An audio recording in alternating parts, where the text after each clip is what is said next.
ہمیں آج پڑھنا ہے جھوٹ بولا تو کیا برا کیا، کہنا کیسا؟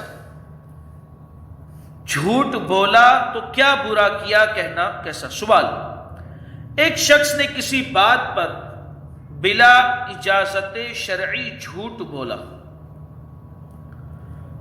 اس پر جب اس کو کسی نے ٹوکا تو اس منہ پھٹ نے بکا، آج کل سچائی کا زمانہ نہیں، میں نے جھوٹ بولا تو کیا برا کیا، اس طرح کہنے والے کے لیے کیا حکم ہے؟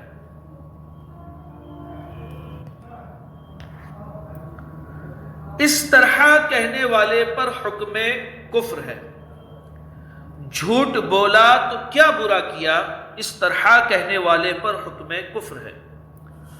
میرے آقا اعلی حضرت امام اہل سنت مولانا شاہ امام احمد رضا خان علیہ رحمت الرحمان کی خدمت میں استفسار یعنی پوچھنے پر پیش ہوا۔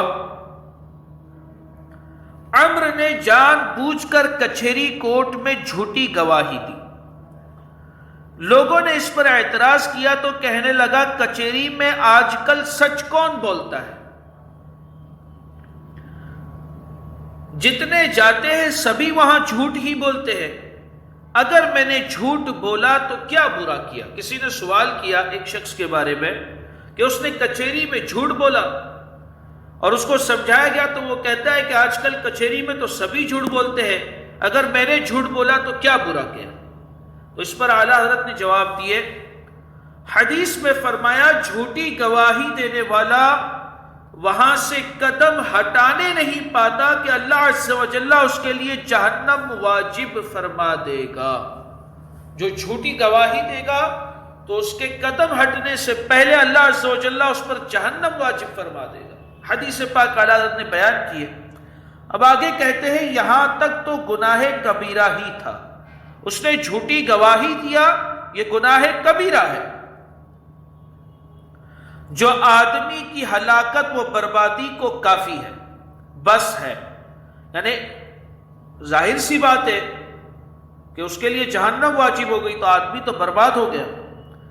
اب اعلیٰ حضرت فرماتے ہیں کہ آگے اس کا کہنا کہ میں نے جھوٹ بولا تو کیا برا کیا، اس نے ایک تو جھوٹی گواہی دیا، گناہ کبیرہ کیا، یہ اس کی بربادی کے لیے بس ہے، مگر اب آگے اس کا یہ کہنا کہ میں نے جھوٹ بولا تو کیا برا کیا، صریح کلمہ کفر ہے، یہ صریح کلمہ کفر ہے۔ اس پر لازم ہے کہ تجدید اسلام کرے، اور اگر عورت رکھتا ہو تو از سر نو اسلام لانے کے بعد اس سے تجدید نکاح ضروری ہے۔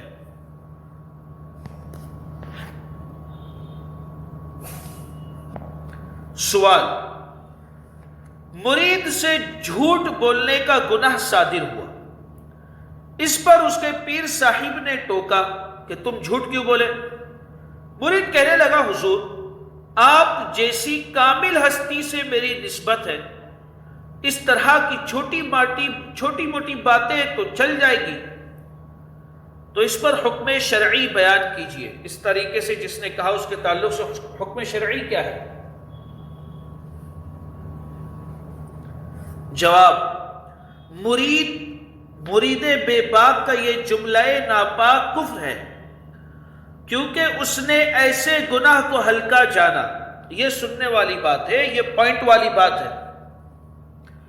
اس نے ایسے گناہ کو ہلکا جانا جس کا معصیت یعنی نافرمانی ہونا، ارے جھوٹ بولنا یہ اللہ عز و جل کی نافرمانی ہے نا، جس کا معصیت یعنی نافرمانی ہونا ضروریات دین میں سے ہے، اور ضروریات دین کا منکر کیا ہے؟ ضروریات دین کا انکار کرنے والا کیا ہے؟ کافر ہے۔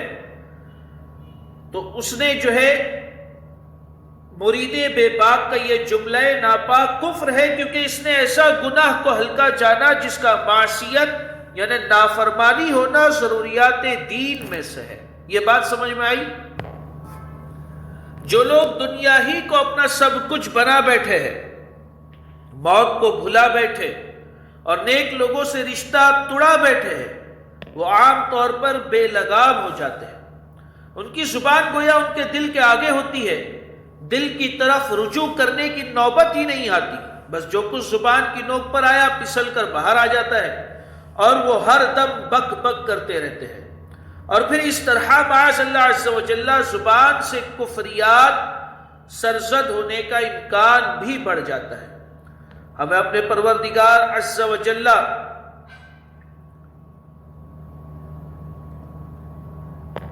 ہمیں اپنے اندر خوف خدا عز و جل پیدا کرنا چاہیے۔ کروڑوں حنفیوں کے پیشوا اور میرے آقا و مولا امام اعظم فقیہ افخم امام ابو حنیفہ رضی اللہ تعالیٰ عنہ کا خوف خدا ملاحظہ ہو۔ ایک واقعہ بیان کر رہے ہیں، چنانچہ منقول ہے ایک بار حضرت سیدنا امام اعظم رضی اللہ تعالیٰ عنہ کسی سے گفتگو فرما رہے تھے۔ امام اعظم کروڑوں حنفیوں کے امام کسی سے گفتگو کر رہے تھے، کسی بات پر اچانک اس شخص نے امام اعظم رضی اللہ تعالیٰ عنہ سے کہا اتق اللہ، یعنی خدا سے ڈرو۔ ان الفاظ کا اس کے منہ سے نکلنا تھا کہ سیدنا امام اعظم رضی اللہ تعالیٰ عنہ کا چہرہ زرد پڑ گیا، سر جھکا لیا اور فرمانے لگے بھائی اللہ عز و جل آپ کو جزائے خیر دے۔ علم پر جس وقت کسی کو ناز ہونے لگے اس وقت وہ اس بات کا ضرورت مند ہوتا ہے کہ کوئی اس کو اللہ عز و جل کی یاد دلائے۔ ایک عام سا آدمی امام اعظم ابو حنیفہ سے کہہ رہا ہے اتق اللہ، اور آپ کی عاجزی دیکھیں، تو ہمیں چاہیے کہ ہم اپنے اندر خوف خدا عز و جل پیدا کریں۔